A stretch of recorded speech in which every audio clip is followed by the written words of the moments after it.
ibilbideak, bost ibilbide ditugu, Andoain eta Lasarte, Andoain Urnieta, Andoain Usurbil, Lasarte Urnieta, eta Lasarte Usurbil Agina. Andoaindik Lasarteko ibilbideak 7,9 kilometrotako luzera du, Andoaindik Urnietakoak 4,8, Andoain Usurbilek 14,9 luzera, Lasartetik Urnietakoak 3,9 eta Lasarte Usurbil Agina 9 kilometro. Buruntzaldeako ibilbideen eguna aurten urriaren 21 izango da, igandia. Ordutegia 8:00 ordu bitartian. Eta kontrolak eta anoak herri guztietan, herri bakoitzean egongo dira. Usurbilen egongo da Santuenean,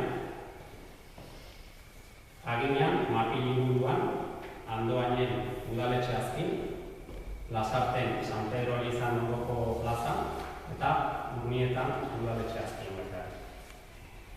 Gero, aipatu baita ere, itzuli handia, norbaitek oinez nahiko badu itzuli handi hori, 8:00 Lasarte horietatik, Agietan Lasarte horietatik barkatu, talde bat aterako dela, eta 27 kilometro izango dituna.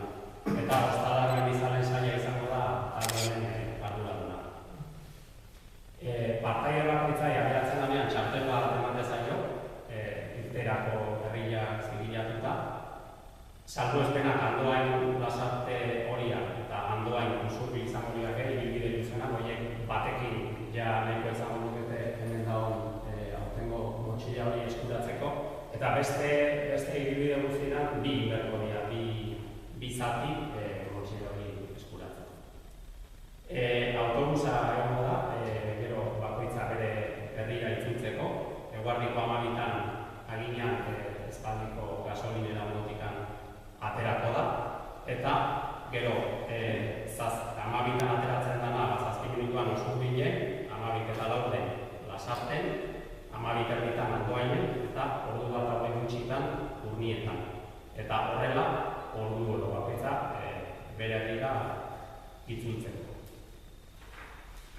Guztia antolatzen Buruntzaldeako udaletako kirol zerbitzuak aritu geha, Andoain Lasarte hori Urnieta eta Usurbil, laguntzaileak Handatza Mendi elkartea, Euskalduna Mendizale elkartea, Ostadar Mendizalen saila, Superramarak hornikuntza anoa eskaintzen duz puntuentzat, eta Eusko Jaurlaritza. Arduradun nagusia duten Lasarte izan da, eta kontrolunen arduradunak udalak.